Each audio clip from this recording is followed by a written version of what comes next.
Okay, we'll bring this meeting to order. Madam Secretary, if you'll please conduct the roll call. Clay Thomas, Here? Christina Hill, Here. Lee Lawrence, Here. Brad Stanley, Here. Kim Toulouse. Here. We have a quorum. Thank you. We'll all stand for the Pledge of Allegiance. I pledge allegiance to the flag of the United States of America and to the republic for which it stands, one nation, under God, indivisible, with liberty and justice for all.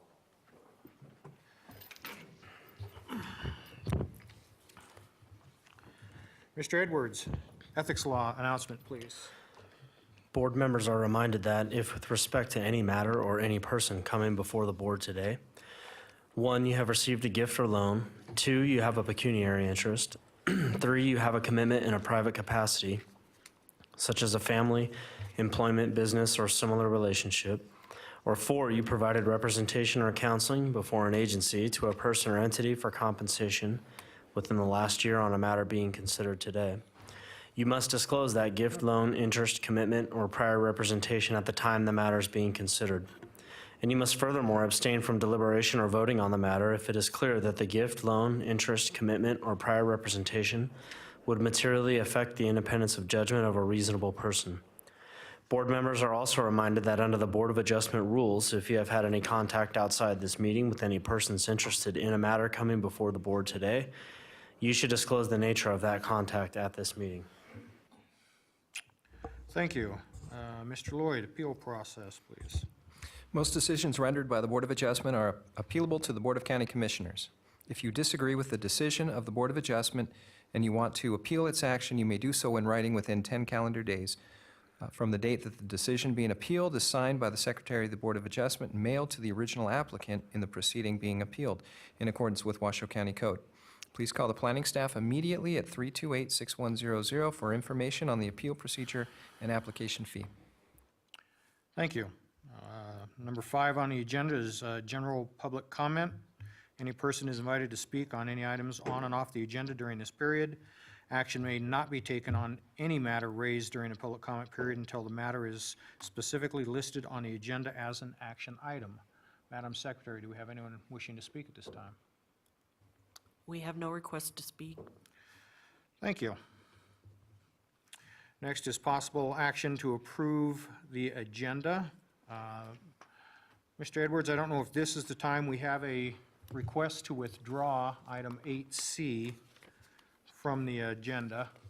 Do we need to accept the agenda at that time, or do we? My recommendation would be that a motion to approve the agenda be a motion to approve the agenda without item 8C on it because of that request to withdraw, so that item will not be heard today. Thank you. And do we need to also open it up for public comment? No, you do not. Thank you very much. I will accept a motion to approve the agenda. So moved. Second, Mr. Stanley, all in favor? Aye. Thank you very much. Next is a possible action on to approve the October 4th, 2018 draft minutes. So moved. So moved. There. Oh wait, hold on. I think I had.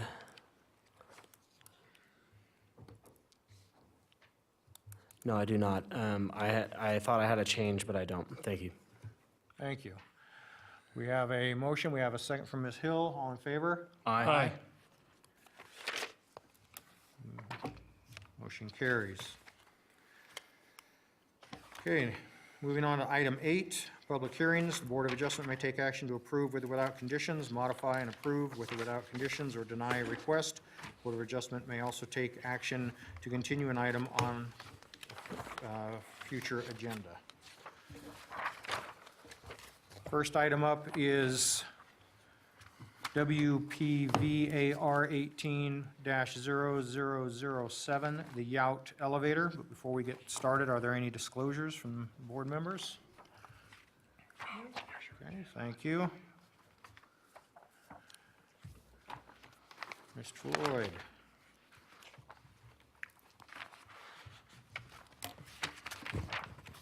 Thank you, Mr. Chair, members of the board.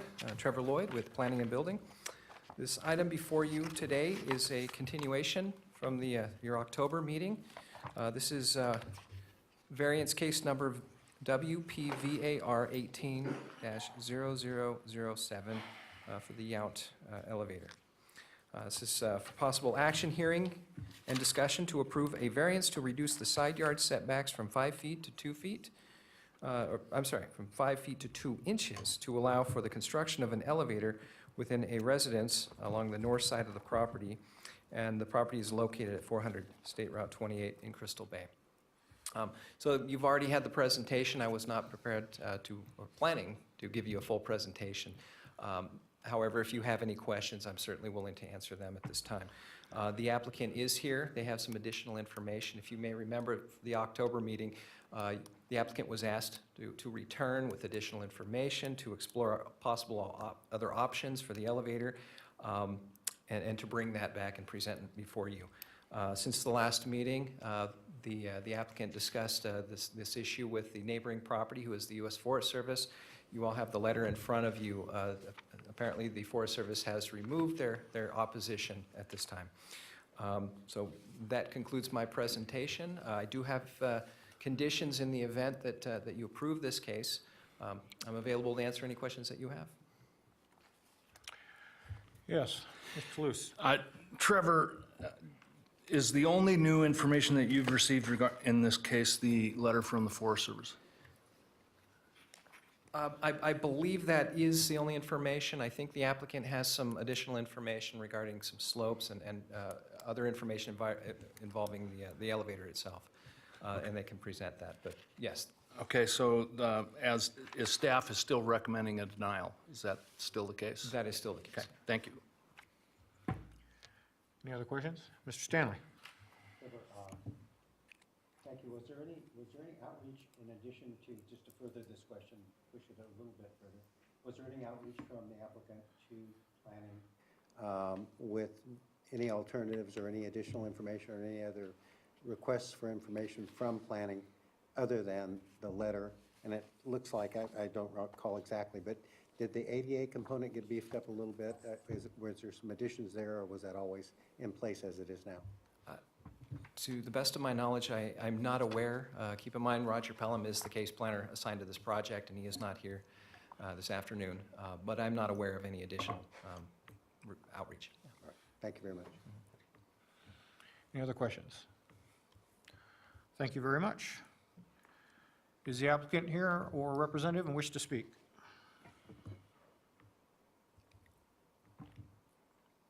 Please state your Hello. name.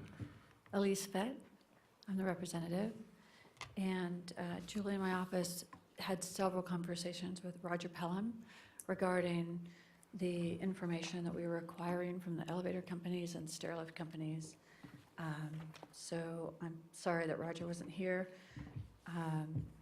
I'd like to go through the information that we have collected to answer your questions.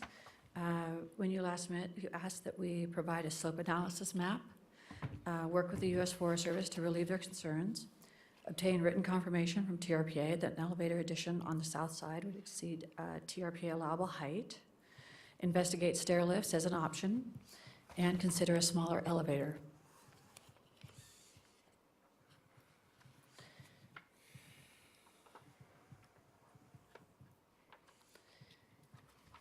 Just as a reminder, note on this assessor map the unique shape of this property and how far it extends into the highway right-of-way.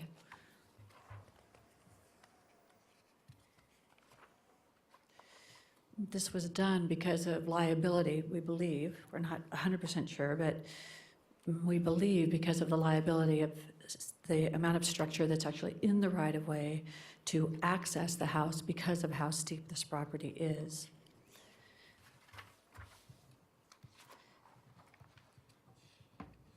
This is the map prepared by Webb Land Surveying that you requested so that you can see how they calculated the slopes. We've blown it up so that you can see it better. You'll note that in the right-of-way on the upper side, I'm not sure if you can read it well enough, it's 67.9% and 64.1% slope. And adjacent to the house, it's 49.4% and 50.3%. So basically, about 66% up at the highway, in the highway area where the driveway is, and then about 50% adjacent to the house.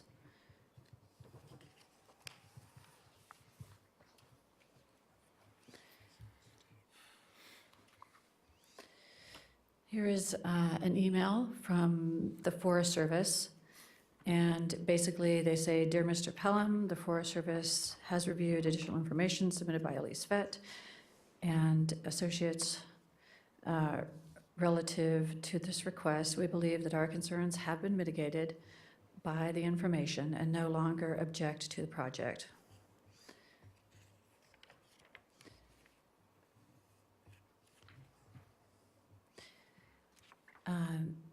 If the elevator was located on the south side, it's approximately 41 foot tall, which is 7 foot higher than on the north side and above the TRP allowable height.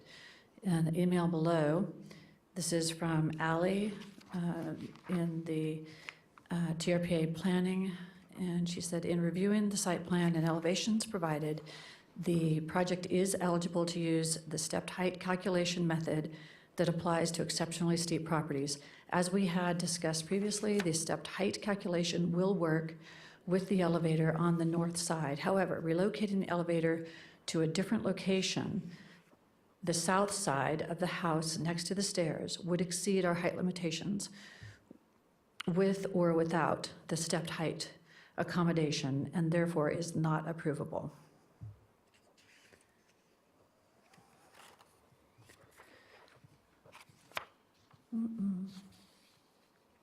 Sorry.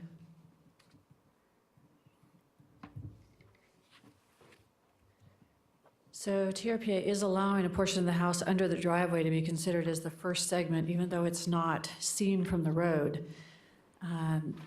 The first segment of the house is actually under the driveway, and they are considering that as the first segment of the house to accommodate getting the elevator on the north side to work with their height requirements on this exceptionally steep property. This is clear in plan view. You can see how the setback line has actually been pushed forward because of the right-of-way, the adjustment of the property line that goes into the right-of-way of the highway. And so the elevator is encroaching into the side setback. But it is really the wall that's 1.22 feet from the property line. The only thing that's extending the 0.18, I'm sorry, not 0.18, the 0.2, or I should say 2 inches, is the eave that is 8 feet long up at the top.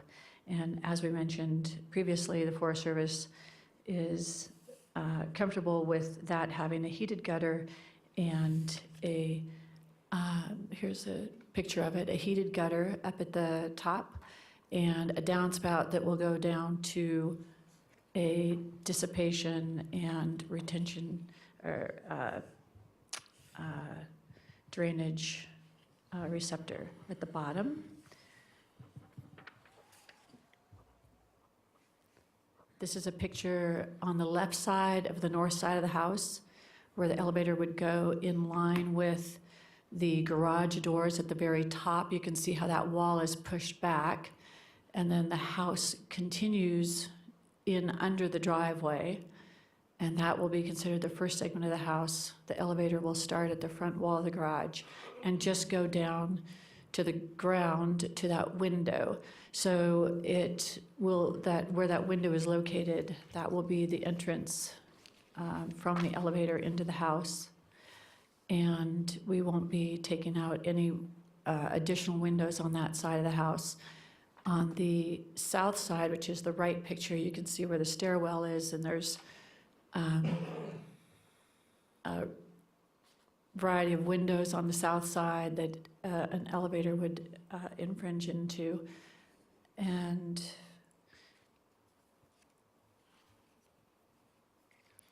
with respect to the chairlift, this is the information that came from Tom Hall, and he works for Shasta Elevator Company, who also represents chairlifts, or I should call them stair lifts. And he said, I have never and would never put a stair lift in a 3 or 4 story house. I would never recommend that, especially with the existing tight spiral staircase.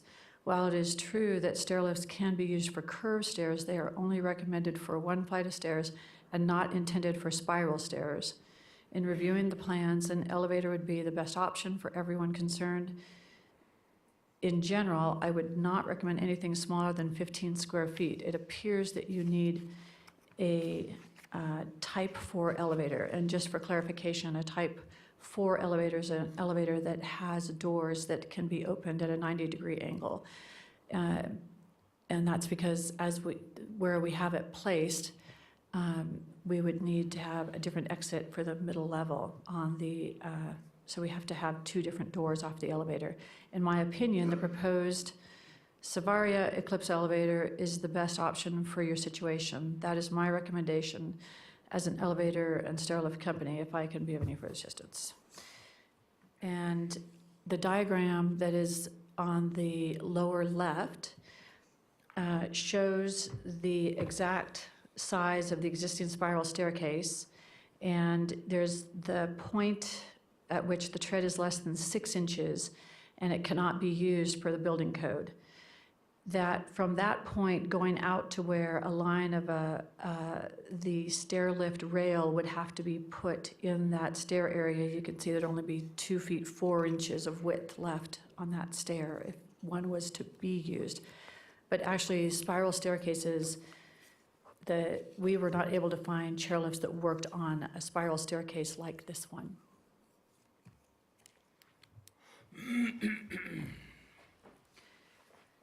This is another one from Nick at Coke Elevators. I always recommend another email, I should say, making the elevator as large as you can, space permitted, or of course. I have attached a planning guide that shows typical residential elevator sizes. Depending on the layout and how many exits you have, the size will change. For example, on page 9, code 4, I would recommend the 42-inch by 54-inch to fit a wheelchair and another rider. I would not go smaller than the 38-inch by 60-inch. If you have any questions, feel free to contact me. We are proposing a 40-inch by 54-inch, so it's even smaller than the 42 by 54.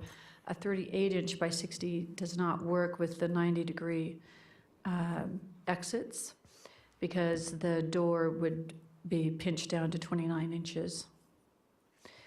We also are showing the, oops, I'm sorry, I'm reading this, I'm not showing you the slide. So we are also showing the cab with the size of a wheelchair in it as the ADA guidelines show it, because the wheels are larger in the back, so this is their diagram of the size of a wheelchair. And as you can see, there is room to get an attendant near the front of the wheelchair, but lengthwise, you know, it's as tight as we can get it. And again, we need that width in order to get the size door that's required to be able to get the wheelchair out at the center level. So regarding special circumstances, exceptional narrowness, shallowness, or shape of the specific piece of property, we feel this is a special circumstance since the zoning minimum lot width is 60 feet. This lot width is 48 feet, which is 12 feet less than the minimum, therefore this must be in our eyes, considered exceptional. By reason of exceptional topographic conditions, 20% is considered steep enough that Washoe County gives an automatic 15-foot setback. The average slope of the front half of this lot is well in excess of 50%. Especially when it's 50% just next to the house. When you combine with it the average of 66% on each side of the driveway, which is the front half of the house, then it's in far excess of 50%. And again, this should be considered exceptional. In conclusion,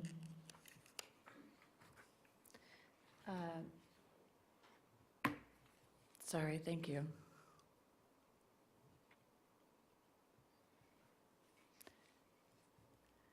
Sorry, this is another item I wanted to point out. We have gone through and highlighted the properties that do have elevators, just the ones that we know of in this neighborhood. And so, again, it's just an example that we feel that, this is not providing a special privilege.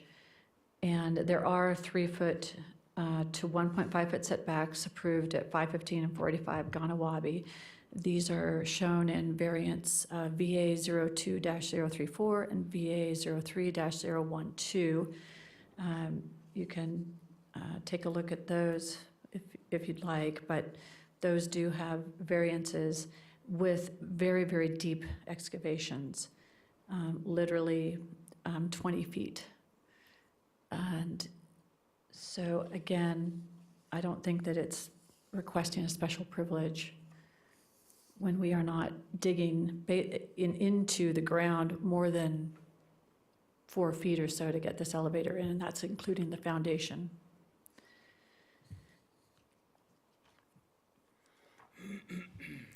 So the U.S. Forest Service has agreed that the mitigation measures will eliminate impact on their property. There is no impact to other neighbors, and the addition is screened by existing foliage from both the highway and Lake Tahoe. So in conclusion, when considering the change in the front property line, we are only requesting a variance to the north side setback of 1.22 feet for the wall of the elevator shaft, which is a reasonable accommodation under the Fair Housing Act. There are no other means to reasonably accommodate the addition of an elevator that is recommended by the applicant's physician, and all the required findings can be met as illustrated above and on the previous slides. Thank you. Thank you, Ms. Freed. Are there any questions from the board? Mr. Stanley? Yes, thank you very much, Mr. Chair. When you did, the TRPA letter, when it came in and it talked about exceptional slopes, did they use your slope analysis there for their determination of that, or was that out of hand, or do they have a metric for what they consider exceptional slopes? And I know that's not the process or guideline through which we work, but I was just curious what they considered exceptional since it's in the letter. So planners are well experienced in reading a site plan and can see by the contour lines how steep something is.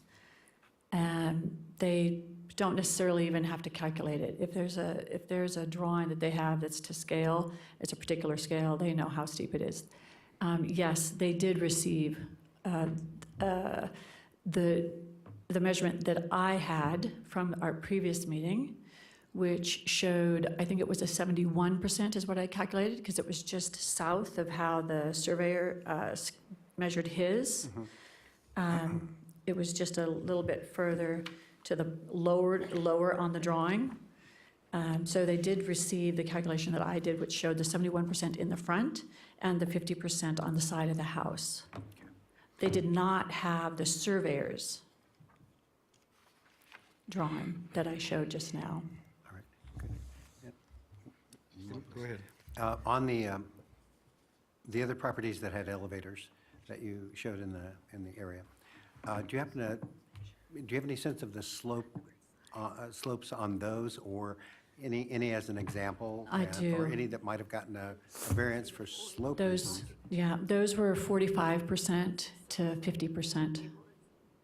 45 to 50%. And there were variances or special? Yes. Okay. All right. I live on Ganawabi Road. And I've done most of the projects on Ganawabi Road, a lot of them. Right. And then follow up. Obviously, and thank you very much for everybody for making the time and going through this process of a continuance and trying to get together on this. I think that's great. Thank you And- for allowing us to. And it looks like you've kind of just taken, a punch list of everything that came out of the meeting, bing, bing, bing, bing, bing, and right down the line, which is a pretty efficient way of doing it, it seems. And my question is, how much of this information were you able to share with Mr. Pelham? And So- what kind of reactions back and forth? I was traveling over Thanksgiving week, and that's when most of the conversation happened. And so Julie in my office is the one that did the conversations with him. Also, there were conversations, I believe, at the beginning of this week as well, and definitely last week. So I know she had several conversations with him regarding these items. Did you make any adjustments, or were there any corrections suggested or any of that sort of thing during those conversations, or as you presented the new information? Adjustments with respect to the design? Or needing more data, or changing any? No.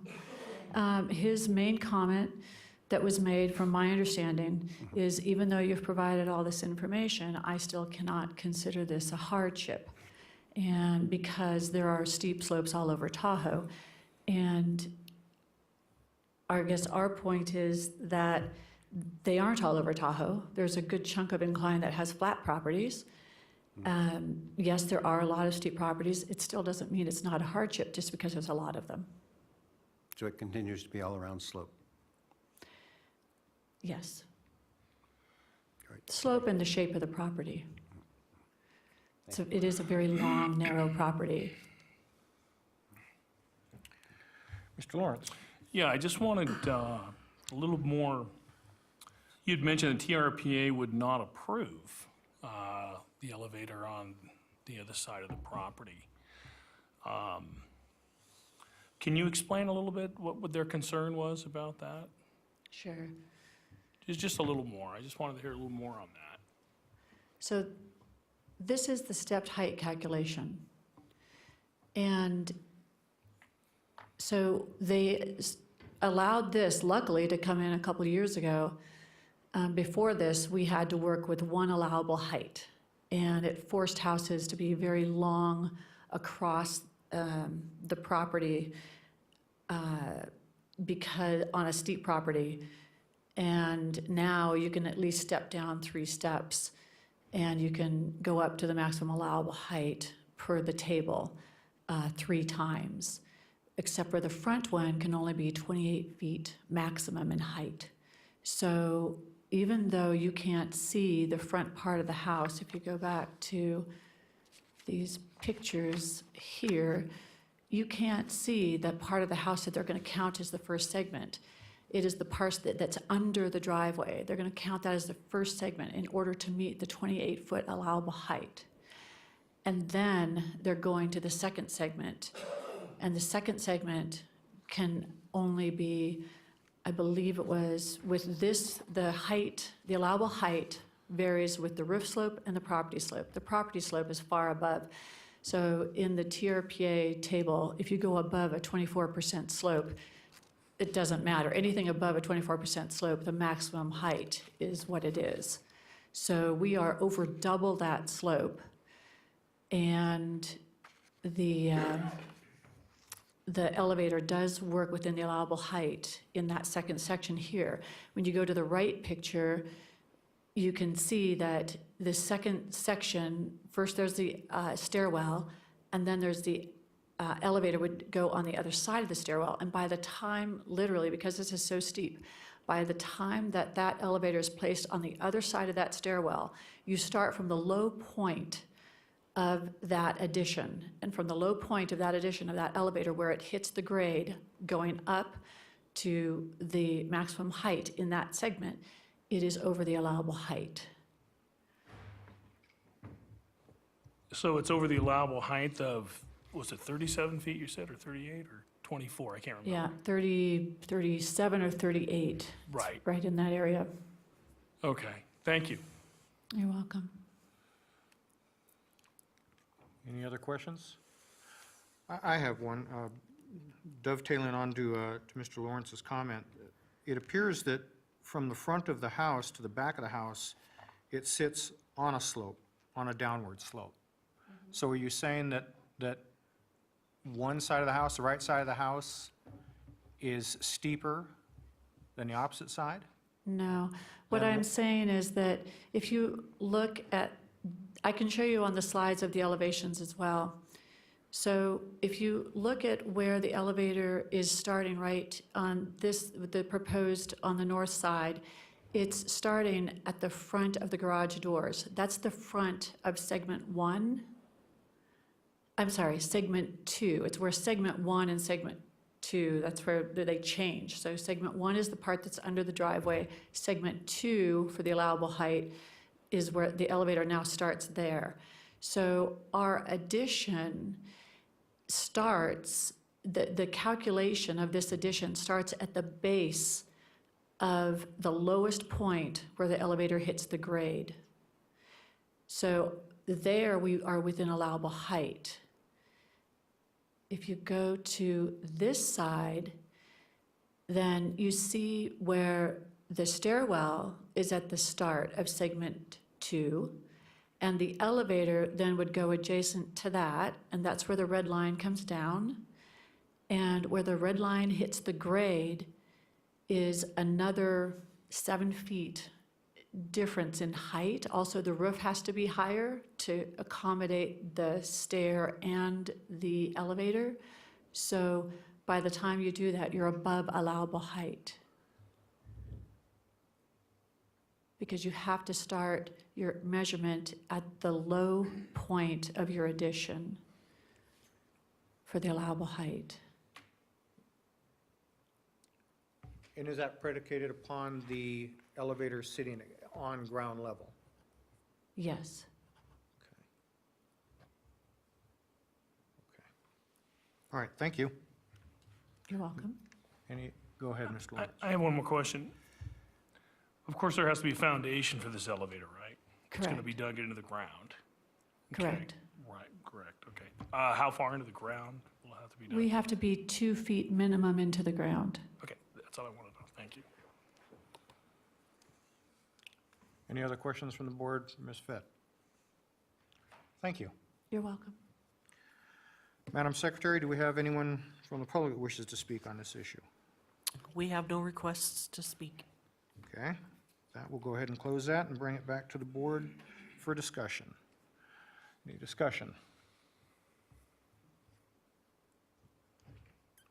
Mr. Lawrence. Yeah, I definitely have some discussion on this. I think in this situation, she's demonstrated that there is a topographical condition which is going to lend to the elevator being out of spec with TRPA for their approval in the other location. And my last question to her regarding the foundation was to just clarify that this is in fact going to go down to the ground and is going to extend to this height, which is not acceptable to the TRPA. Perhaps if the hill was flat there or something like that, that's the other consideration. On the other side of the question is, if it was flat and not this steep angle that went down at that point, then TRPA would probably be within their right or will to approve it. So it seems to me that, it's demonstrated that there is a topographical condition here that is preventing the construction of the elevator on the other side of this home. And I think what we have to do, and I have to do, is not try to supersede what TRPA is saying here and take into consideration her clear presentation that the topography is causing this extended length or height of this elevator. So that's kind of where I'm at. Thank you. Mr. Stanley? You know, I'm in a very similar position, and again, due to the continuance, very impressed with going through all of the objections and concerns that we had in our last, and meeting each one of them for good or ill dead on, directly, clearly, concisely. And to my recollection and from reviewing this, the primary concern and damage that could have been done, that particular concern has been eliminated due to good research, good work, and modification.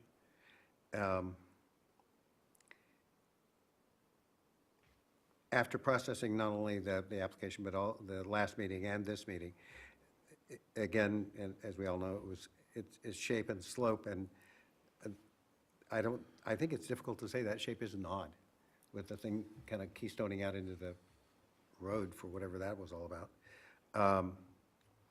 And the slopes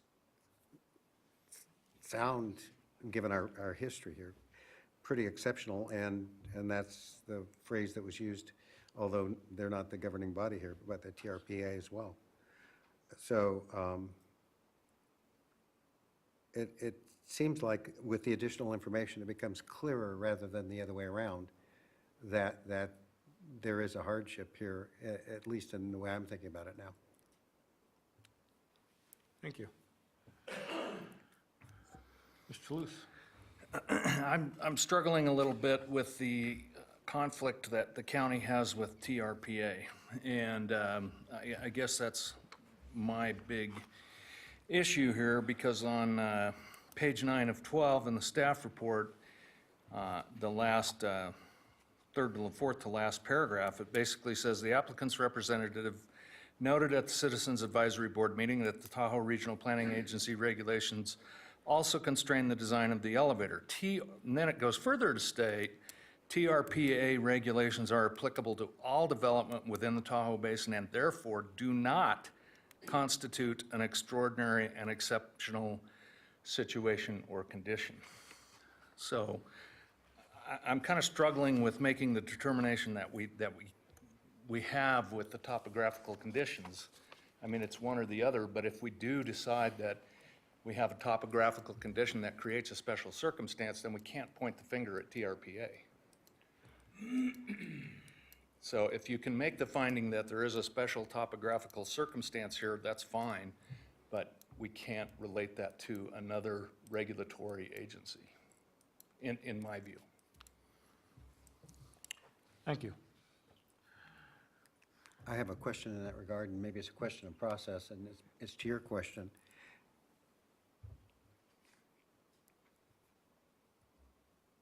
Isn't the TRPA issue, and I'm very, very sensitive to that also. It sounds, well, it's certainly confusing. Isn't the TRPA primary concern the height of the elevator depending on which side of the house? It's not whether, it's which, isn't it? Isn't that what they're weighing in on? The way I read it, it really didn't talk about slope per se. It talked about which side of the building an elevator could go on without upsetting their requirement.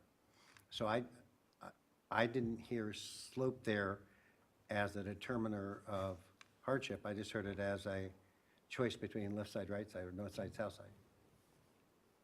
Is that correct, or am I misreading something, I wonder?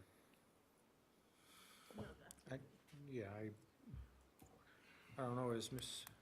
Fett here?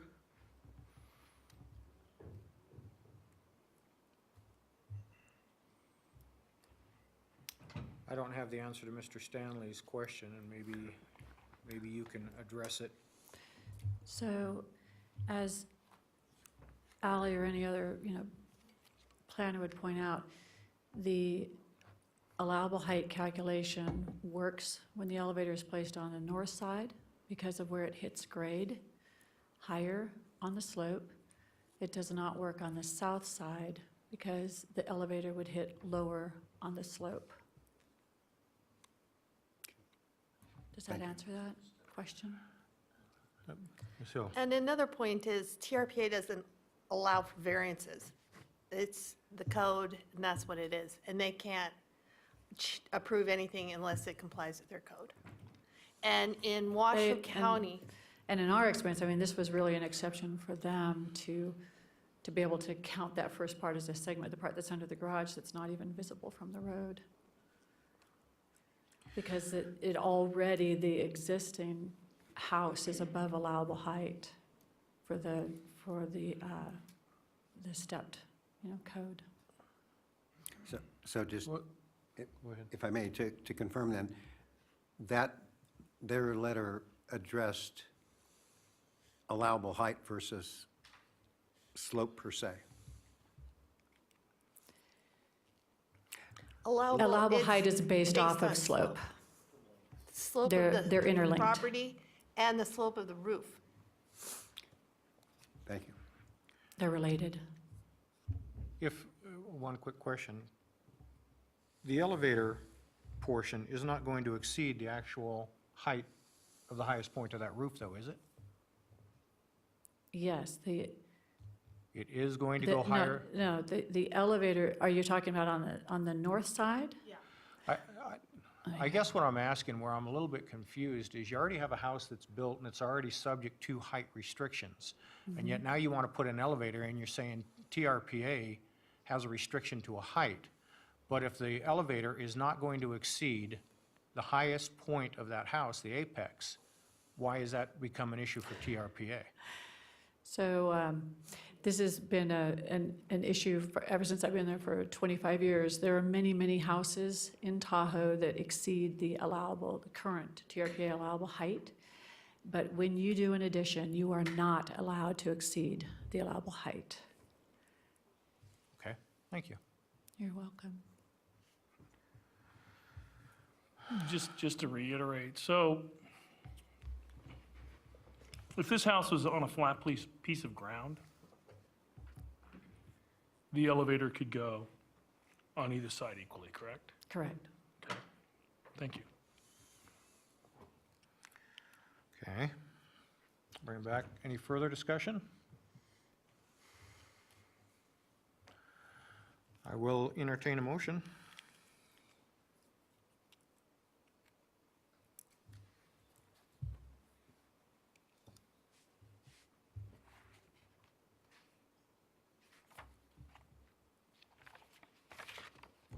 Okay, then. All right. Mr. Chair, Lewis. I'm prepared to make a motion. I move that after giving reasoned consideration to the information contained in the staff report and information received during the public hearing, the Washoe County Board of Adjustment approve variance case number WPVAR 18-0006 for G. Stewart and Geraldine M. Yount Family Trust, being able to make the finding that a special circumstance does exist in accordance with Washoe County Development Code, Section 110804.25, particularly special circumstances, no detriment, and no special privileges. And the special circumstance I find is for topography. Second. Second, all in favor? Aye. Motion carries unanimously. Next item on the agenda is case number WADMIN 18-0005, the NA accessory structure. And before we get started, are there any disclosures on this item? Thank you.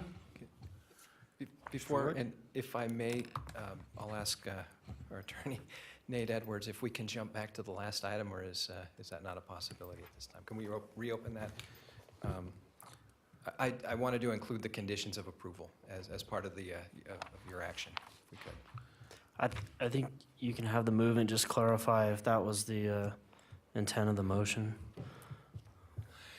Yes, Mr. Edwards, absolutely including the conditions of approval as noted in the staff report. Perfect, thank you.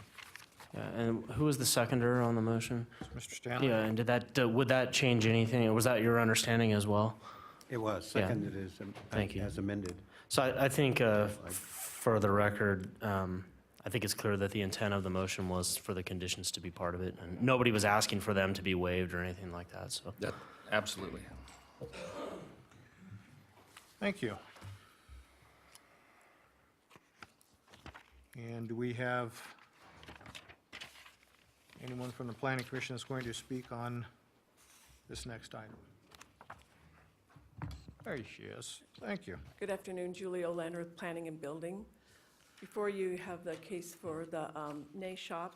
It's a request to build a 4,000 square foot detached accessory structure with electrical connection but no plumbing on where there's already an existing house of 1,725 square feet. So the house is smaller than the accessory structure, and because of that, an administrative permit is required. This project is located out off of Silver Nose Boulevard. It's a 1.15 acre site, and the property is zoned low-density suburban. The proposed structure is to be located on the west side of the property, approximately 32 feet from the rear property line and 12 from the side, which meets the LDS setback requirements. This application was delayed because of a private roadway easement along the west side of the property, which has been vacated and resolved. So here's a layout of the property. You have the existing house, and then the proposed RV storage shop on the western side of the property. This is looking at basically where they're going to locate, excuse me, the shop looking north, and the house is there on your right. It's another view of the house and the eastern side of the property, and this is sort of looking at the whole property. The applicant has indicated that the structure will be used for a hobby shop and RV and boat storage. It's going to be a metal building painted gray with a charcoal colored roof, and there are other accessory structures in the area. 21 parcels were noticed in the area, and 2 of the 6 reviewing agencies provided conditions that are in the staff report. Staff was able to make all 4 findings, which are shown on your staff report, pages 9 and 10, and recommends approval. And here is a possible motion, and I'm available for any questions if you have any. Thank you. Any questions for Ms. Olander? Ms. Hill? Hi, I was wondering if there's any, I'm looking at the conditions, I don't see anything about preventing it from being a commercial storage that would allow other people to store their boats there, or their RVs, or their stuff, you know, and to prevent or to keep it as a residential use and not a commercial use. So the property is zoned low-density suburban, and that's primarily a residential use. So if they were to store other people's equipment on the property, that would become a code violation. So if you have a piece of property, you can keep your own equipment on the property. I could keep my own boat and RV, but Yeah. I can't rent it to you and have you keep your boat or RV. So that would be a code violation. So I guess it's, we're making the assumption that this person is going to use it legally and that they understand that the zoning only allows residential uses. It doesn't allow a commercial use. And if there was a report that there was someone using it in a commercial way, then that would be moved on to code enforcement. Okay, so it's just implied. Yeah, we're making the assumption these are good citizens and they're doing the right thing, just Okay. adding a garage to store their own equipment. Okay, thank you. Any additional questions? All right, thank you. Madam Secretary, anyone else wishing to speak on this? Yes, we have Merle Jessup.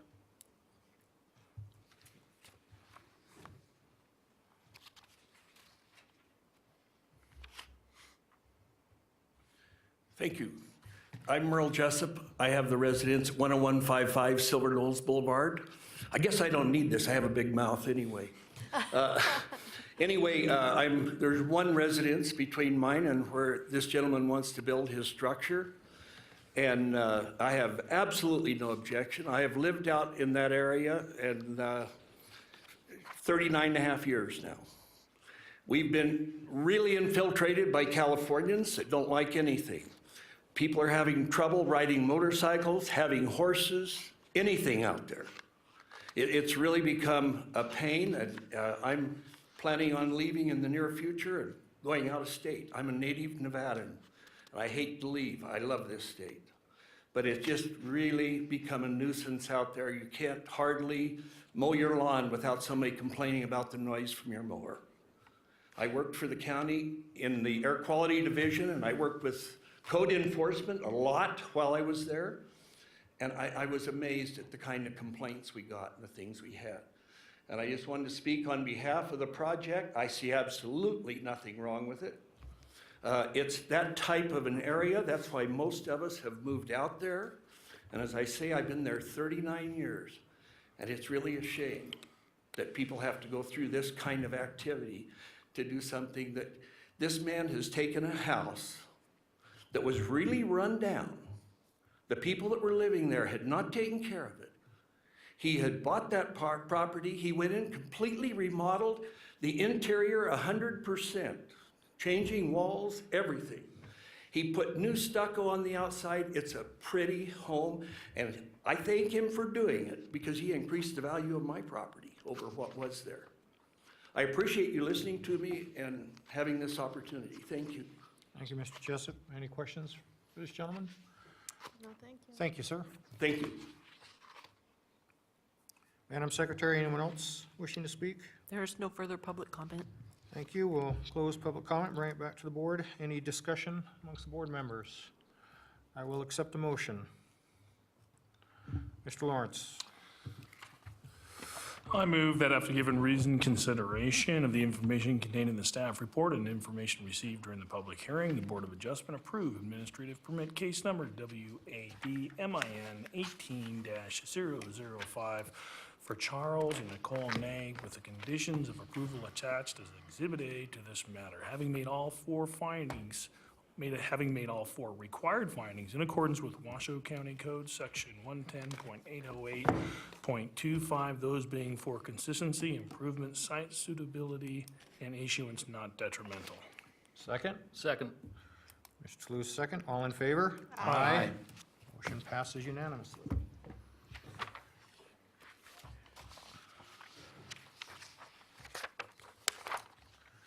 Just to remind the board members that the Crossbow Corners has been taken off the agenda. So we will move on to the next agenda item, which is WVIO PLA 18-0283, the Ruiz Appeal.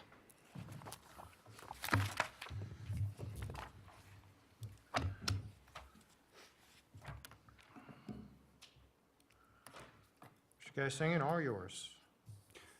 Good afternoon, Board of Adjustment members, Chair Thomas, Chad Giesinger, Planning Manager with the Planning and Building Division of Community Services Department for the record. This is case WVIO PLA 18-0283, Ruiz Appeal. And as you can see, that's not a typical case number that comes before this board. And that is because this is an appeal of an administrative hearing officer's decision. What does that mean? It means that a property owner has been found in violation of Washoe County Code by both code enforcement staff and an administrative hearing officer, and the property owner has appealed these findings per Chapter 125, the Administrative Enforcement Code. This is the first such case to be heard by the Board of Adjustment since adoption of the new enforcement procedures contained in Chapter 125. The subject parcel is located in Spanish Springs. To the left, you can see the Pyramid Highway and the intersection of Eagle Canyon and La Posada. It's located at 115 Virgil Lane, Virgil Drive. This case began with an anonymous complaint received June 26, 2018, alleging the following was occurring at 115 Virgil Drive. It was alleged that the mechanic shop was being run from the home, that commercial vehicles were being stored on the property, and that junk vehicles were also being stored on the property. The complaint was investigated by the code enforcement officer, and upon investigation, the code enforcement officer confirmed that a commercial vehicle was visibly stored on the property. However, there was no illegal business activity or junk vehicle violations observed. So the sole focus of the enforcement action then became the storage of a commercial vehicle. Here is the photo taken by the code enforcement officer of the alleged commercial vehicle. Here's a little bit better view from pictometry, the arrow indicating the vehicle in question. So this is a violation of Washoe County Code 110-306-35C, which is the prohibition on the outdoor storage of commercial vehicles on a residentially zoned property. Enforcement action commenced and proceeded under, as I mentioned, Chapter 125 Administrative Code, which is enabled by enforcement procedures in the Development Code, Chapter 110, 910, 15D. The administrative enforcement process includes warnings and then escalating penalties if the violation is not corrected. The first step in the process is issuance of an administrative warning, which typically provides 30 days for the violator to correct the violation, or in some cases to agree to a compliance plan. The property owner did not contact CEO staff after receiving the administrative warning notice. The officer had no response within the 30-day time frame. So due to a lack of contact and a lack of correction to the violation, the second step in the process was commenced and a penalty notice was issued, which is a $100 fine. However, per the administrative code, a respondent may appeal an administrative penalty notice in lieu of paying the fine, and the appeal represents a request for a hearing before an administrating hearing officer. And I've underlined the term officer there because it's not the same as a hearing examiner, and there's often confusion over that. A hearing officer is actually selected from a pool of pro tem judges and conducts a quasi-judicial hearing to determine matters at dispute. The hearing examiner process involves reviewing planning applications. I'm actually designated as a hearing examiner for things like administrative permits when they can get all the signatures from surrounding property owners. So just want to note that distinction. When such an appeal is filed, it stays enforcement proceedings until there's a decision that's reached. So the subject vehicle remained on the property and no fines were paid until the decision was rendered. At the hearing, the administrative hearing officer decides, based on the evidence presented and the testimony provided, number one, whether or not the violation did occur in their determination as alleged by the code enforcement officer, and then two, what the remedy would be. So if they find there wasn't a violation, they would dismiss the violation, or if they found that there was a violation, then there would be the method of correction, potential assessment of penalties, et cetera. So the hearing was scheduled within 60 days as required by the code, and the appeal was heard on September 19th, 2018. Hearing included presentation of all the information that you have contained in Exhibit A, which is the record of appeal, and arguments by both sides. After hearing that testimony, the hearing officer did find that a violation had occurred and that a commercial vehicle was in fact being stored on the property in violation of code, and issued an administrative order requiring the commercial vehicle to be removed no later than December 1st, 2018. However, the officer did waive the $100 penalty. But it was not over at that point, because the county code does provide an appeal procedure of that decision. As shown here, any aggrieved person may appeal a decision or order of an administrative hearing officer to the Board of Adjustment, which is why this case is before you today. In considering this item, the BOA should look at certain review considerations. Those are too lengthy to put on a slide here, but you may reference them on pages 4 and 5 of the staff report. Of note in those criteria is that the burden of proof is on the appellant in these cases to show why the code enforcement staff made a wrong decision and why the hearing officer also reached the incorrect decision. But essentially, the BOA is tasked with affirming, modifying, reversing, or remanding the hearing officer's decision as part of this public hearing item. And the board may consider, obviously, the record on appeal that's been provided, evidence presented today, testimony from the appellant, which I believe they are here and are going to speak, and are there any other evidence or knowledge relevant to the BOA. We'd like to note that in this particular instance, on these cases, the BOA decision is final for purposes of judicial review. There is no subsequent appeal process to the Board of County Commissioners. So should the board deny the appeal, the applicant would have to file within 25 days a court petition if they wanted to pursue that. So regarding the analysis of why the determination was made that there was a violation, the code states that no storage of commercial vehicles shall be allowed in any residentially zoned property or parcel unless specifically regulated in another section of code. The subject property is a 1-acre property zone low density suburban, which is classified by the Development Code as a residential zoned property. The subject vehicle does meet the definition of a commercial vehicle based on the definition provided in code, and I will go over that on the next slide. There are exceptions to the storage of commercial vehicles, but in this instance, none of those exceptions applied. Here is the excerpt from the code on the definition of a commercial vehicle. I'm just going to read the first part here. It's defined as any vehicle designed, maintained, or used for business, commercial, construction, or industrial purposes that infringes on the residential character of residential districts, or, and I want to point out the construction here, these are, any one of these items can be used. So it's additive, or for the transportation of property, or having more than 2 axles on the road, any vehicle in excess of 8,000 pounds, et cetera. So if a vehicle meets any one of those items in the definition, it can be defined as a commercial vehicle. There are exceptions to the storage of commercial vehicles, as mentioned in the previous slide, listed there in the next box. As you can see, none of those apply to this instance. Most of them relate to a home-based business operation.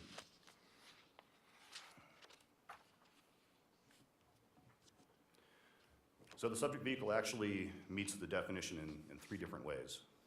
The vehicle was originally manufactured and designed as a commercial vehicle, as our research has discovered. It did leave the factory, the VIN number, as a commercial vehicle, capable of actually towing something as large as 33,000 pounds. The vehicle does have more than 2 axles on the road, and the vehicle is greater than 8,000 pounds gross laden weight and weight. The appellant has argued that the subject vehicle has been converted to a recreational vehicle and therefore qualifies for the exemption provided in county code, which does allow registered recreational vehicles and camper items typically associated with and used for personal outdoor recreation to be stored on a property and not violate the outdoor storage prohibitions. The appellant did submit evidence that the vehicle is indeed registered by the DMV as a truck motorhome RV conversion. However, the DMV registration process really only verifies that components of an RV in place in order to register it as an RV, so things like holding tank, toilet, sink, sleeping area, et cetera. But that registration process by the DMV really is irrelevant to the code requirements of the development code. They're two separate things. In addition to that, CEO staff has interpreted the RV exception to apply only to vehicles actually designed and constructed as an RV. So in other words, it would have to leave the factory designated as an RV. And so that's the line that we've been drawing on these cases, and not to vehicles converted from a commercial vehicle to an RV. So as I alluded to, it has been code enforcement's position that a vehicle remains classified as it originated from the factory regardless of any subsequent modifications that may occur, whether it's to an RV or some other modification that someone would want to claim change the definition of the vehicle. The appellant has also argued that in other similar enforcement cases, the hearing officer did find that an RV conversion was not a commercial vehicle. However, I do want to point out that at these hearing officer hearings, they don't know what other decisions have been rendered by other hearing officers in other cases. So these are not precedent setting. These are quasi-judicial hearings that are intended to be informal and keep the courts from getting cluttered up. So precedence is not at issue here. And in reality, there's often conflicting decisions coming out of these hearings.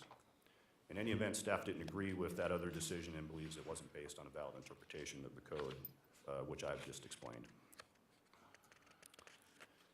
Regarding public notice, the administrative enforcement process does not include public notice to surrounding properties. The only requirement is to properly notify the violator and provide due process, and that due process has been provided as required by Chapter 125. The cab review is also not involved in these enforcement actions. Likewise, this is not distributed like a typical development application would be to reviewing agencies, so no other agencies have been involved in this action. It is possible that that could occur, but not in this case. BOA is not required to make specific findings as you would, say, for a special use permit or a variance. The public record and testimony at this hearing is sufficient. What is required is that once a decision is rendered, a written order is required to be prepared, executed by the BOA chair, and filed with the Secretary of the BOA, a copy of which is then provided to the appellant. And I would like to note that if the BOA denies this appeal and upholds the enforcement action, there should be some discussion and inclusion in the written order regarding a compliance plan, since the previous order was to remove the vehicle by December 1st. We're obviously past that. So some discussion about when the vehicle would need to be removed or some other remedy.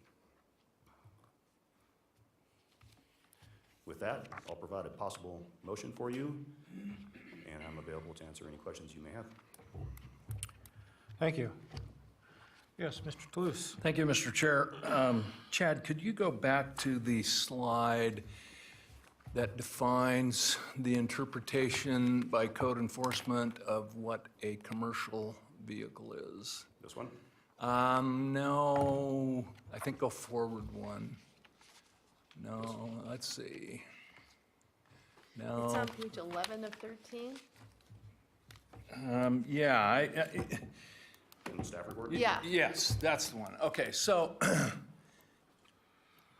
I'm struggling a little bit here. So by the county's definition and by the code and by the interpretation made by the administrative hearing officer, if I have I'm going to throw a theoretical at you, and you tell me if I'm interpreting it the correct way. I buy a Greyhound bus, and I convert that Greyhound bus to an RV.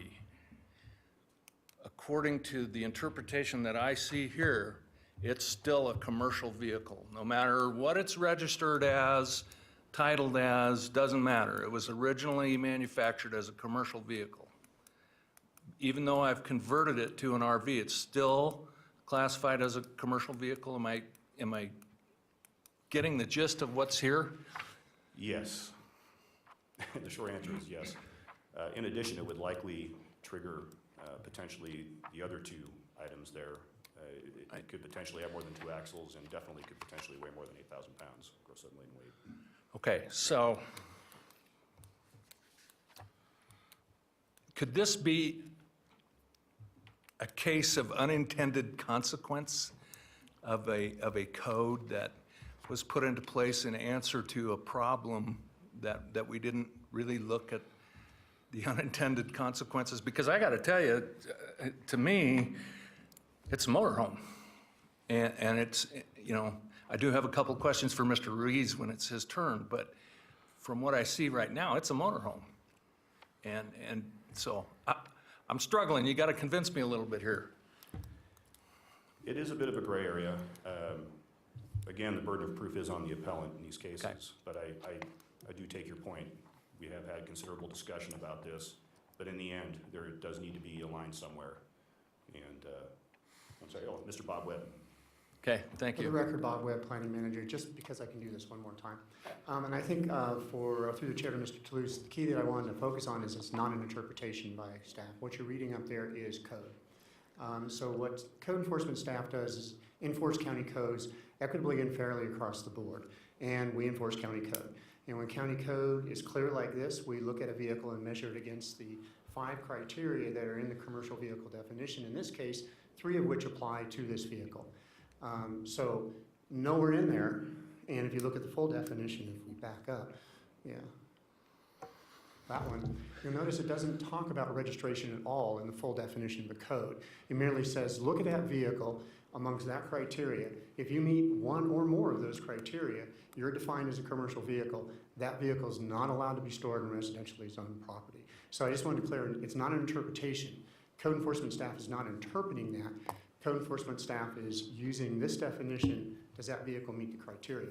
To further clarify, where staff does make an interpretation is, as Mr. Giesinger pointed out, is this particular exemption in the code for recreational vehicles. And notice if you read what this says, they have to be registered recreational vehicles and campers. But the problem is, when you look at the definition of a commercial vehicle, in your example of a Greyhound bus, you've taken a vehicle that was originally a Greyhound bus, a commercial vehicle, and decided later to convert it to an RV. What we're saying is, if that had you gone and bought a Winnebago motorhome that was originally designed and sold as a recreational vehicle, a motorhome as you described it, then you would be subject to this interpretation or provision of the exemption. However, and what Mr. Giesinger was pointing out is, if you've got a vehicle that's over 8,000 pounds gross unladen weight, started life as a commercial vehicle, you're a commercial vehicle. And that's what code enforcement staff is applying in this case. Okay, so, and I appreciate that, Mr. Webb, and I mean, you're right, it is clear in the language. So I guess my question would probably be better directed towards Mr. Edwards. So that being said, what legal leg do we have to stand on if I say this is a recreational vehicle or a motorhome? Where's my legal backup? Well, I'll address the example that you came up with the bus. The definition in the code, the definitions that are applicable here in the code, talk about being designed, maintained, or used as a commercial vehicle. So if you're converting a vehicle that was originally designed as a commercial vehicle, and you're converting it so that it's no longer used for that purpose, but now it's used for camping, you've changed the use part of it, but you haven't changed the design part of it. It was designed as a commercial vehicle. A semi-truck is designed as a commercial vehicle. I'll distinguish that. I think that's readily distinguishable from a bus. A bus, the type that you have in mind, is capable of having multiple design purposes. It is capable of being designed as a recreational vehicle, and it's capable of being designed as a camper, because they are commonly used for both of those purposes. It just matters what you put on the inside. But the vehicle itself has sort of dual potential purposes in terms of its design, in the common meaning of those words. That's not true of a semi-truck. That would also not be true, for example, of a bulldozer or an excavator or a dump truck or something like that. Because if you were to adopt the sort of unlimited approach that is posited here, that you're talking about, of once it's converted to use as a camper, then it becomes a camper and it's no longer a commercial vehicle.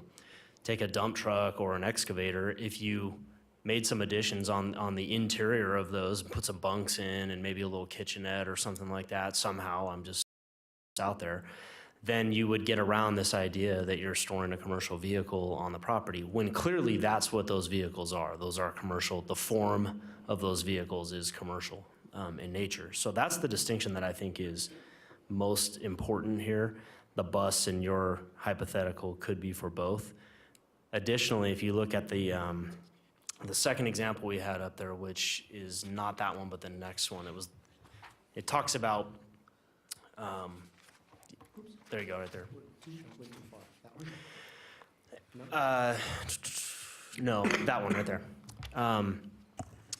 That, if you see the second underlined portion there, you'll see vehicles and campers and items typically associated with and used for personal outdoor recreation. So that language there embodies the concept that I'm discussing right now, typically associated with those things. So an airplane is not typically associated with camping, all right? A dump truck's not typically associated with camping. A bus very easily could be typically associated with camping if it's has the right stuff in it. A camper obviously is. Those are the distinctions, and I think that's the legal basis that if you were to decide to affirm the hearing officer, I think that would be the legal basis for you to do that and address the potential gray area that you've raised in terms of interpretation. I'll add one more point on that idea. You know, the codes we're not meant to be a Napoleonic style legal system.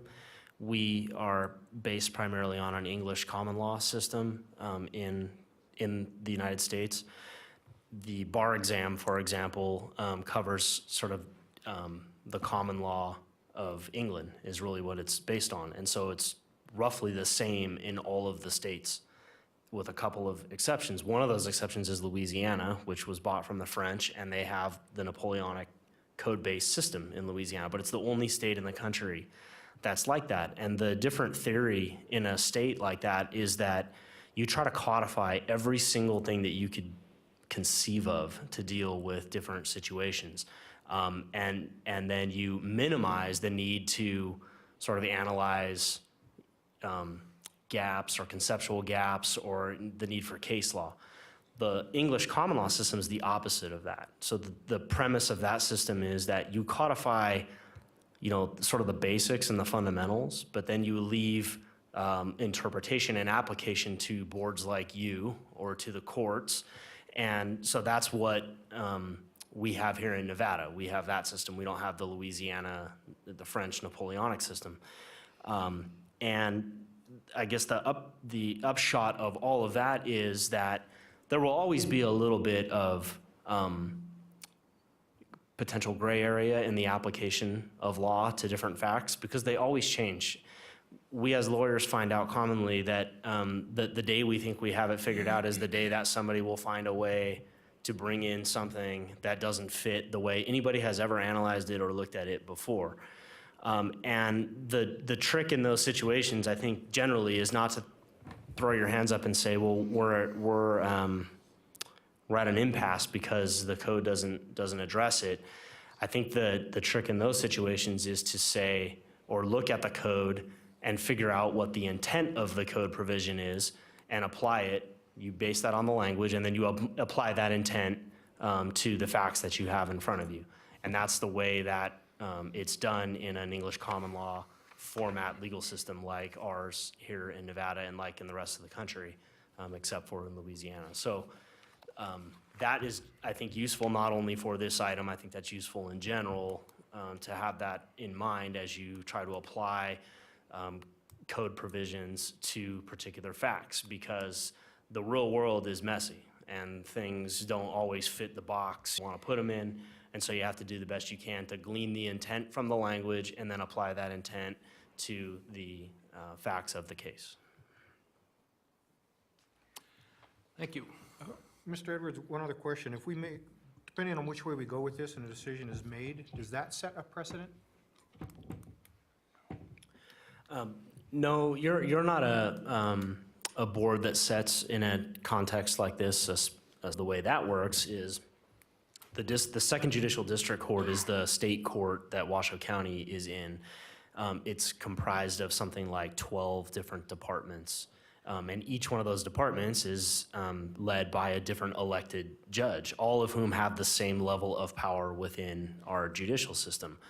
But the decisions of Department 1 are not binding on the decisions of Department 4 or Department 9 or Department 8, or even if all 11 judges in the district have found one way on a particular issue, the last remaining department in that district is still free to decide it a different way.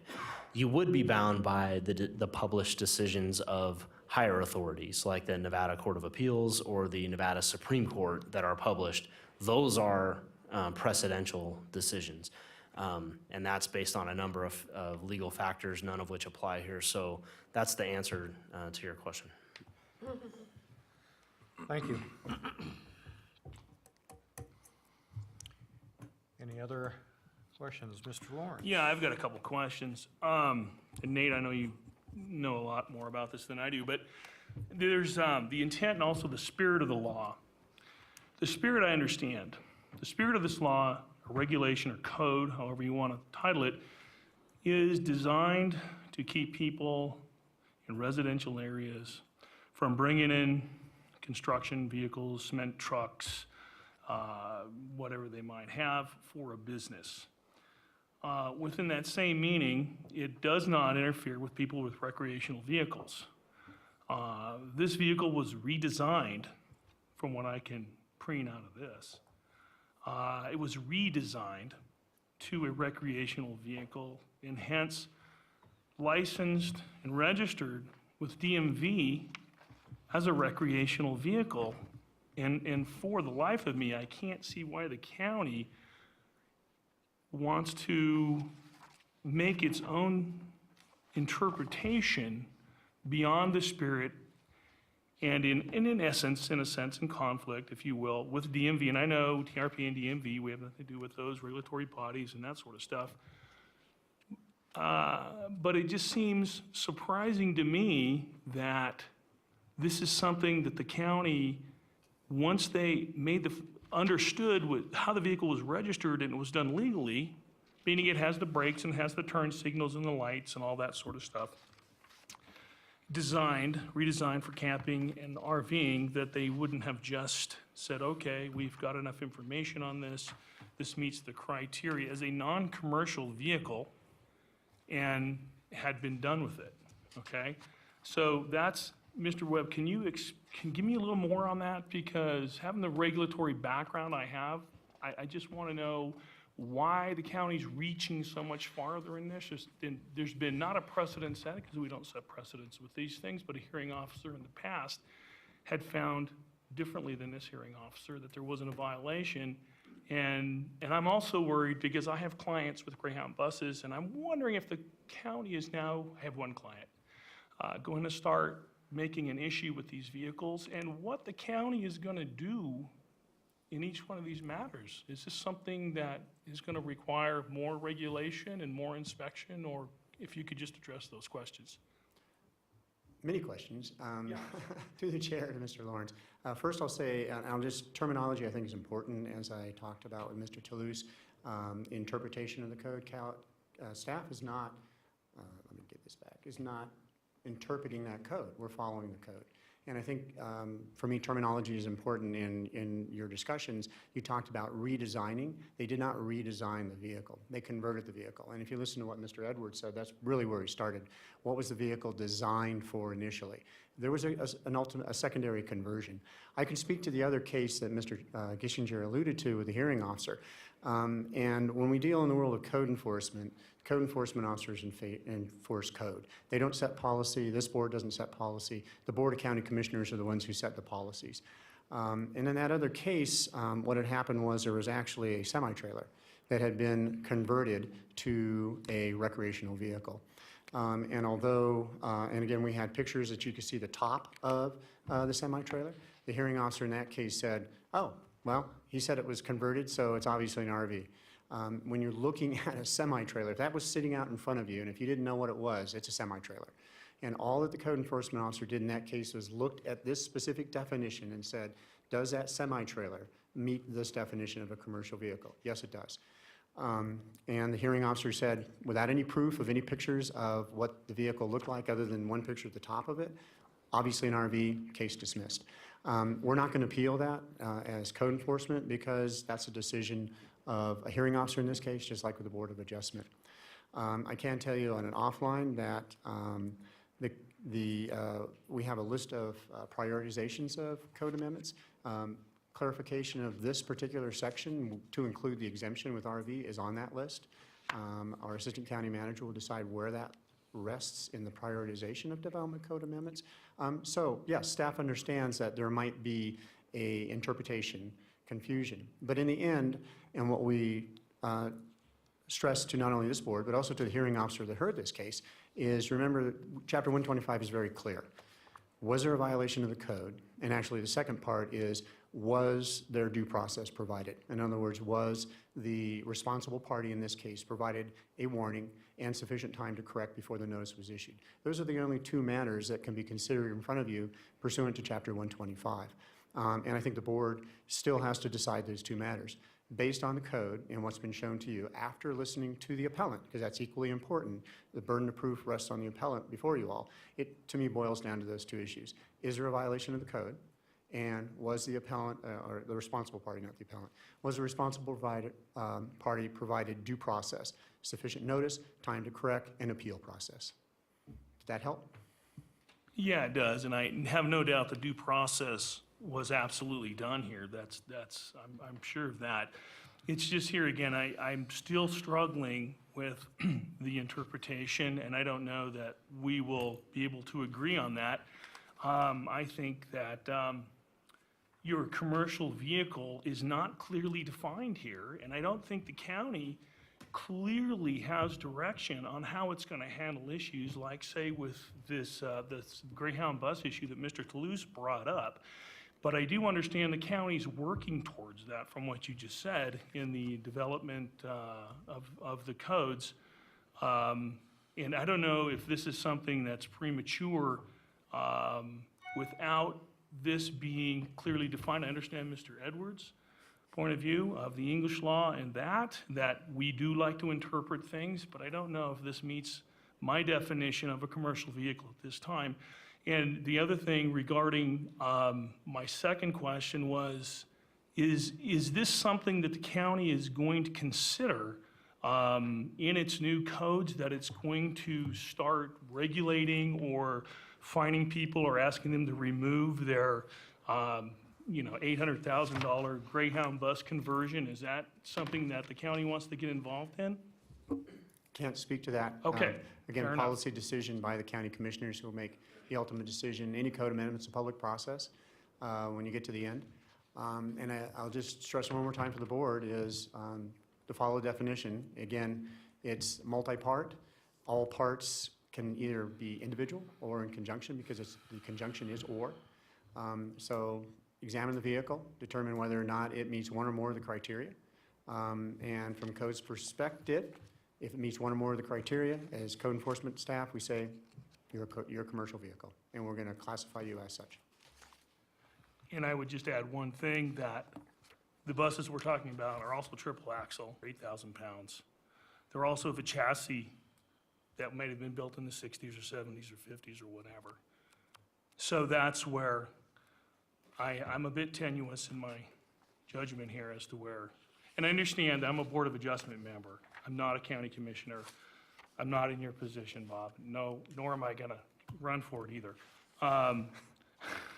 But I just see that there are so many other vehicles out there. There's not a lot, but I know of one in particular that are going to be subject to this. And thank you, Bob. That's all I want to say. I think, Bob, you might be up again, if you don't mind. Given our earlier conversations about related subjects, where did this definition of what a commercial vehicle is come from? The reason I'm laughing is because the staff member that actually was charged with rewriting this definition of code when it was re-amended into Article 306 is sitting right behind me. And Mr. Giesinger was actually, and I'll preface that and he can come up and talk about it, but we had an even fuzzier definition of commercial vehicles. And through a public process and policy decision by the board, this was the adopted code. So it had been amended. I don't remember how much long ago. Mr. Giesinger might be able to shed some more light on that. And specifically, one of the reasons I mentioned that is because kind of a small issue, but I thought I remembered that you couldn't use the thing being defined as part of the definition. A commercial vehicle is a correct. commercial vehicle that, This is actually embedded into code, so if you look at the actual code extract, is it provided in there, the actual? No, I mean, actually, the section 110.306. Citation? Yeah, citation. It's in the record on appeal. If you look in the record of appeal, it actually contains, and I'll look in just a minute when Mr. Giesinger comes up, the actual code section. So this actual code section is actually a part of code.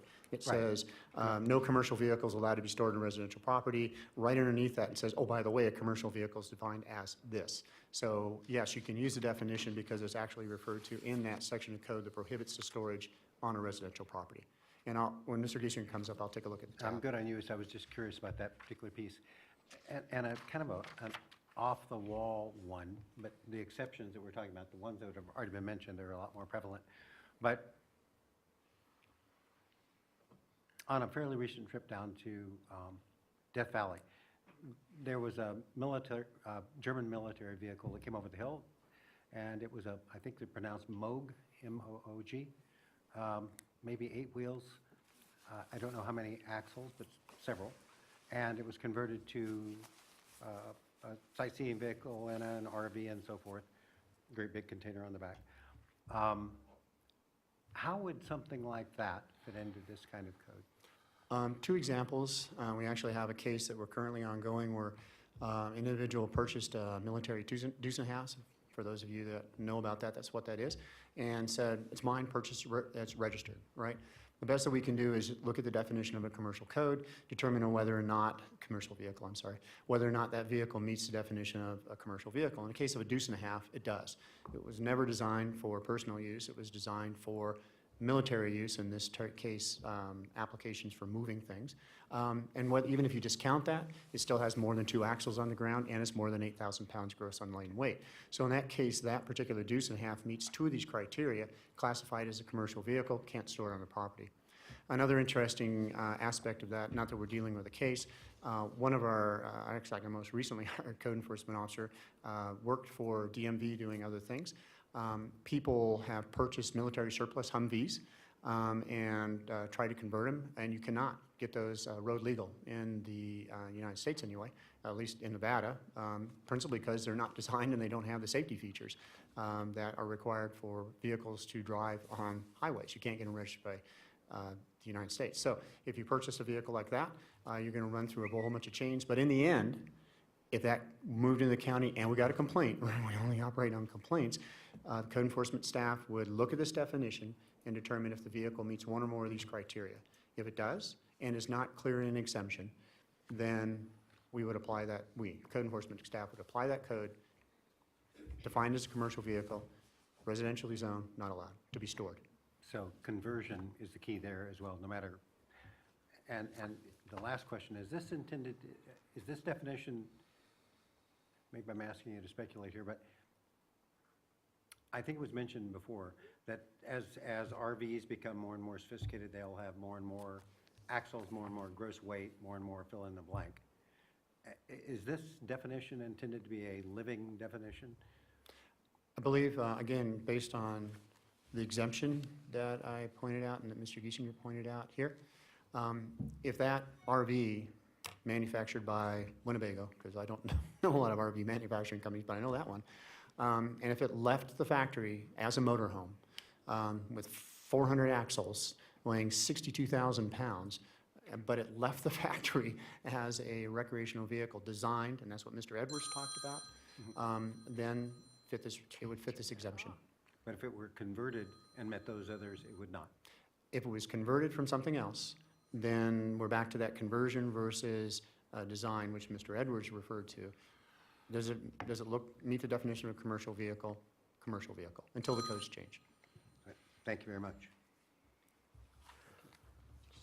Mr. Chair, I would even add on to that. I think in the situation you're talking about, where you're talking about a bus that's been converted, and converting means converting the use. You're not converting the design. You know, I mean, you take a Boeing airplane off the manufacturing line, it's designed as an airplane. You could convert the use and take it out and put it on the playa at Burning Man it's still designed as an airplane. You're just using it for something else at that point.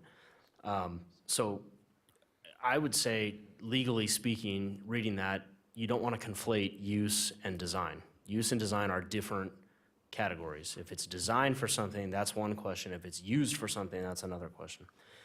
So changing the use does not change the design of it. And then I would, to address the hypothetical that you just raised of the bus, which actually this has been discussed quite a bit now, this would not create a precedent where an RV bus would be in violation of the county code. So if you guys were to uphold the hearing officer, that would not create that situation.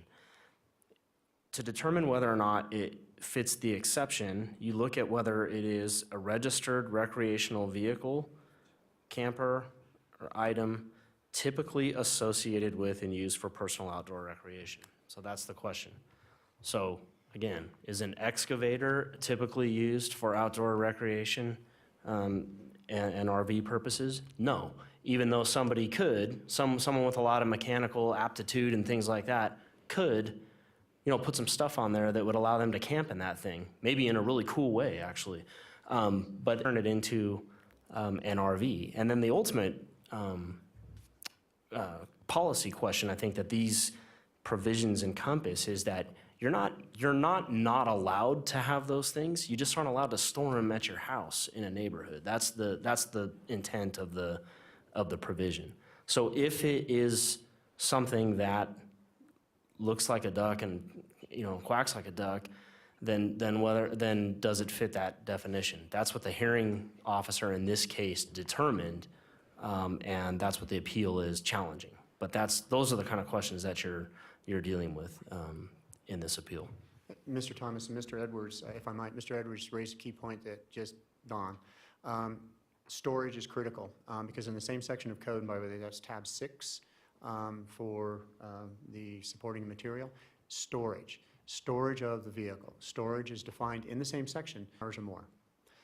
So when you have, this happens quite frequently even for commercial vehicles, because if you want to think, and it's the common one that we normally run into, is if you work for a commercial firm and you're taking your truck home because it's your truck that you use in business, then as long as it's not stored there 72 hours or more, it's not an issue. It's when it becomes that storage that particular section kicks in. Thank you, Mr. Webb. Any more questions? Okay, thank you. Is the applicant here or the appellant here and wish to come up and address this issue? Mr. Ruiz?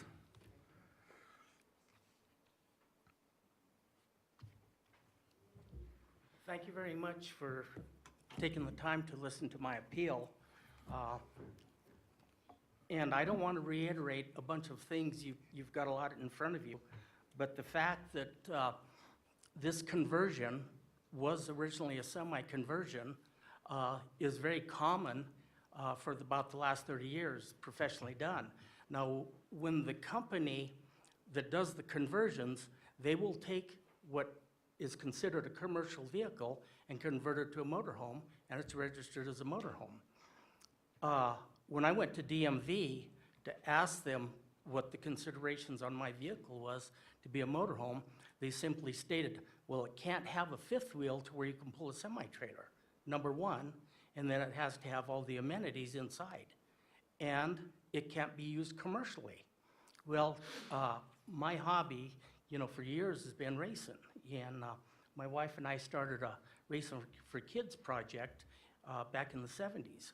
And we raced the car, and we needed something safe. We had a one-ton crew cab dually that was on fire half a dozen times, from the brakes to the engine overheating, broke down and everything. And so we chose to buy a used semi-tractor that was in very good condition and convert it. We had the outside converted, and then we basically did the inside of it. And I think you have pictures of the interiors of it and the outside. It has there's no fifth wheel attachment to it. It has a ball, 2 5/16, which is not considered commercial, which I pull our car trailer with. And we've used it for a hobby. You know, I had the conversion done back in 2000. And I've lived out there for 33 years. And one of the reasons we moved out there is so we wouldn't be in violation of our neighbors.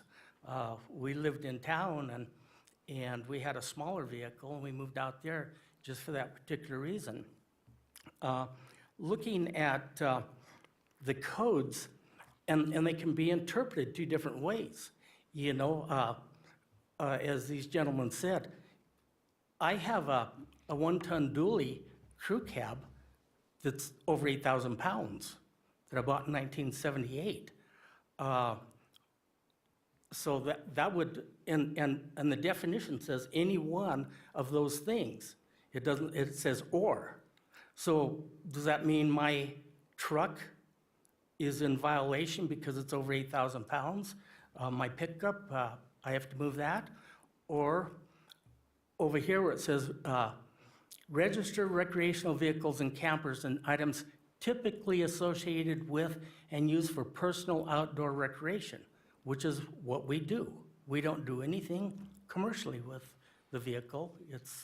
We haul our grandkids and go around in it, a lot of them, but I wanted them safe. 3 axles. We had the option when we did this to remove 1 axle because it's not carrying that much weight. And I was advised by someone else that for safety purposes, having the extra axle gives you the extra braking power of the truck, which made very much sense to me. It took away a lot of storage I could have put in there, but for safety purposes, having the extra axle, the extra tires on there was for safety purposes. That's what we chose that for. The hearing officer at the time during my hearing says, well, I said, what is the purpose of you saying the 3 axles? Why can't you have 3 axles instead of 2? And she says, well, in a residential area, we don't want vehicles with 3 axles, big commercial vehicles, running up and down the street. I said, well, I have a garbage truck with 3 axles every week, sometimes 2 a week, going up and down the street. My vehicle was used 1 time last year and 3 times the year before last. We don't use it a whole lot. I retired from my racing in 2014, so we just do our benefits for the children, Toys for Tots, with the Marines, Special Olympics, do that. I do for our veterans up at Rancho San Rafael, and just local stuff is all I do. The thing is not used any way commercially. Also, in some of the paperwork that you got, if you look back at some of the vehicles that I posted pictures of, I posted a couple pictures of a couple school buses converted to motorhomes, registered in Washoe County, sitting on residential areas. Now, granted, they're not real pretty school buses, but nevertheless, you know, that isn't determined by the appearance as much as what legally determines a commercial or a recreational vehicle.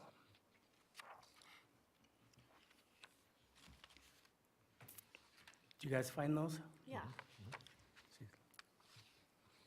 Okay. Also, you know, Washoe County, commercial vehicles, which are now recreational vehicles in Washoe County, have a weight of between 23,500 pounds and 29,500 pounds. Also, I included a couple pictures of motorhomes that have 3 axles in them. Now, granted, they were from the factory and they were motorhomes, you know. However, it says or. If it's got 3 axles, it's considered commercial. You know, you're looking at two different codes up here. So it's pretty unclear to me what is determined by commercial and what is considered as recreational vehicle. In my opinion, if it's not used for business and it has living quarters on it and has no attachments to pull a semi-trailer, even though it did start out as a semi-tractor to pull a semi-trailer, and that was its purpose originally, but it is no longer capable or able to do that, and is strictly used for hauling people around in, and pulling a trailer, I think it should be considered as a recreational vehicle. Also, in addressing, he says given the examples of excavators and trucks and semi-truck as opposed to a Greyhound bus, for example. And I gave one example of a truck similar to mine that was converted professionally. I have dozens of them. I didn't submit a lot of them, but this has become a very big business of these vehicles, and I apologize for not submitting more of these that were done professionally. These trucks, and I contacted the factories back when we started doing mine. They say you can get a brand-new truck and bring it to us, and we will do the conversion. Oh, yes, I do. Oh, thank you. Oh, perfect. Very good, thank you. Okay, here's some professional conversions that I took out of an ad. And these are really common because the racers, the hobby racers, are using these because they're safer, they're more dependable, and they can afford them. Now, in our case, we bought a used truck, and we did the interior ourselves. We had the external done by Sparks Trailer Repair, so it was professionally done. And then we put the insides in, and then took it down and had it registered. So all these trucks, now granted, that particular truck, before it goes to the conversion company, is considered a semi-truck. And it can be used either as a motorhome, motorhome, or as a semi-truck pulling a semi-trailer. So it's pretty unclear to me what defines a commercial vehicle and a recreational vehicle. I mean, this is used for recreation and not used for anything commercially, in any way, sense of, or form. So, also, and I think it was mentioned that there was a similar case to mine. In fact, it was case number WVIO-PLA 17-0119, where it was submitted as a recreational vehicle, and it was a semi-trailer, and the officer dismissed the case. Well, I think there's a pretty big discrepancy between hearing officers. There was no proof documented on that case. I went and got the report and studied it to see what the difference was. And I offered proof. I offered proof of the vehicle, pictures on the outside, it says private motor coach, not for hire. Pictures of the insides, the living quarters, where as you can see, I couldn't haul anything but people inside that too. So I think that reconsideration should be met, and I know you have these copies here too. This is from the Department of Motor Vehicles, and this was the second inspection that I got. I wish I had the first one because this was done in 2005. And the reason I did that one is I got pulled over in California, and I was asked for a logbook and my medical for driving. Well, I didn't have a logbook with me, and I said, well, it's registered as a motorhome. And the guy says, if it looks like a duck, walks like a duck, it must be a duck. And I says, it's a motorhome. My grandkids are sticking their heads out in the middle and everything. And so I had to fight that. Now, California recognizes this today as a motorhome. And I think if you can pass as a motorhome in California, or pass as anything in California, I think the rest of the country will, should recognize